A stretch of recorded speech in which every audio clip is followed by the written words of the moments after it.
Hello, everyone. Welcome to the U.S. immigration updates. Thousands of families are still waiting for their green cards, and for many, the uncertainty feels endless. Under the Trump administration, recent USCIS policies have made the road ahead more unpredictable than ever. For those counting on I-130 approvals, the processing timelines are far from clear, leaving families stuck in limbo and wondering when they'll finally be reunited. In this video, we're going to break down the latest I-130 processing forecast for August 2025. Take a close look at how USCIS is actually handling cases right now, and connect it all to the newest visa bulletin, along with a major CSPA update that could change the outcome for children close to aging out. Whether you're waiting for a spouse, a parent, or a child, you need to know exactly how this month's changes could impact your timeline. If you are liking this video, please hit the bell button, subscribe, and like it so that you may get updates straight to your smartphone. Now let's get into the video. First, here's what's different in how USCIS is reporting I-130 times right now. Instead of listing a single service center, many family petitions now show SCOPS. That's Service Center Operations. This might sound like a minor change, but it's not. It means your case isn't locked into one processing location anymore. USCIS is shuffling workloads between centers to reduce backlogs, so your petition might start in Texas, get processed in Nebraska, and finish in Potomac, all without you being notified until you check the online system. This is important because processing time predictions are now based on the center actively working your file at that moment, not where it began, and that can be both good and bad. In some cases, transfers mean a faster decision. In others, it creates short delays as your file is reassigned and requeued. For immediate relatives, U.S. citizen spouses, unmarried children under 21, and parents, the pace is still faster than for preference categories. Summer data shows slow but steady improvement here, shaving off weeks from the longest waits. It's not a dramatic jump, but every day matters when you're separated from the people you love.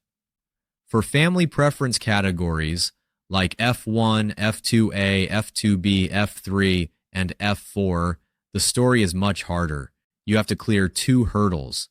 First, USCIS approval of your I-130, and second, a visa becoming available under the Department of State's monthly visa bulletin. And that second hurdle is where many families get stuck. The August 2025 Visa Bulletin shows continued long queues for high-demand countries such as Mexico and the Philippines. That means even after you get your I-130 approval, your case can sit at the NVC for years until your priority date is current. Now here's the big policy change shaking things up. On August 8th, USCIS announced a Child Status Protection Act update that takes effect August 15th. For years, usually moves faster than the final action dates chart. But from August 15th forward, USCIS will calculate CSPA age using only the final action dates. This might sound technical, but the impact is huge. If the final action date for your category barely moves each year, your child could turn 21 before a visa is available, forcing them into a separate, much longer immigration process. Let's put this into perspective with a real example. Imagine you filed for your unmarried child in the F2B category back in 2019. Under the old rule, they might have been able to stay classified as a child and immigrate with you, even if they turned 21 during the wait. Under the new rule, if the final action date hasn't moved enough, they could age out and lose that advantage. That's why August 15th has become a critical cutoff for families with older teens. So what's the August 2025 forecast? If you're a U.S. citizen filing for a spouse or minor child, timelines remain in the low to mid-teens in months, with some cases finishing faster, especially if you file online and respond quickly to any USCIS requests. But keep in mind, an RFE, request for evidence, can still slow you down by months. If you're in the F2A category, spouses and minor children of permanent residents, the pace depends heavily on the visa bulletin. Watch it every month and make sure your NVC civil documents stay up to date. It's heartbreaking to see families delayed simply because a passport expired while they were waiting. For F1, F2, B, F3, and F4 applicants, the visa bulletin is still your main bottleneck. If your priority date is close to becoming current, act fast. The moment NVC requests your documents, respond, ideally within days, not weeks. Delaying can push your case into the next fiscal year's quota. And for those with children approaching 21, you must map your filing timeline against that August 15th CSPA change. Filing before that date means the old, more favorable rule applies. Filing after, you're stuck with the slower, riskier calculation. Here's your action plan for August 2025.